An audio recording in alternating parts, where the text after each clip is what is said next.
Là, on a clairement des déchets de travaux, BTP. Il y aura une toiture qui aurait été démontée et entièrement déposée ici avec tout l'isolant. Ce qu'on recherche aussi, c'est les traces d'amiante. Nouvelle étape dans l'action des associations contre la décharge sauvage d'Aix-TGV. Ce matin, un bureau d'études spécialisé dans l'environnement est venu faire un inventaire de ce site. Un inventaire impressionnant sur plus de 15 hectares.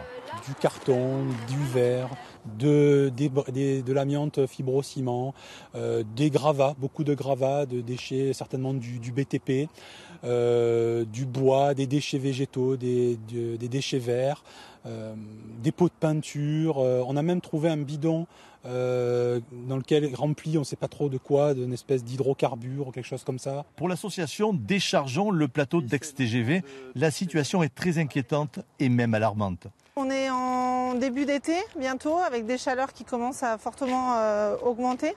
Donc forcément, quand on voit tout ça, on se dit et le risque d'incendie, il est à quel niveau aujourd'hui ? D'autant plus que la zone qui est derrière nous, sur Vitrolles, a été incendiée en août 2016. Habitante du coin, ayant vécu cette situation, on n'a pas forcément envie de revivre la même chose. Et là, une allumette ou un petit truc, un morceau de verre qui prend feu et ça part, quoi. Et on n'a pas envie d'en arriver là.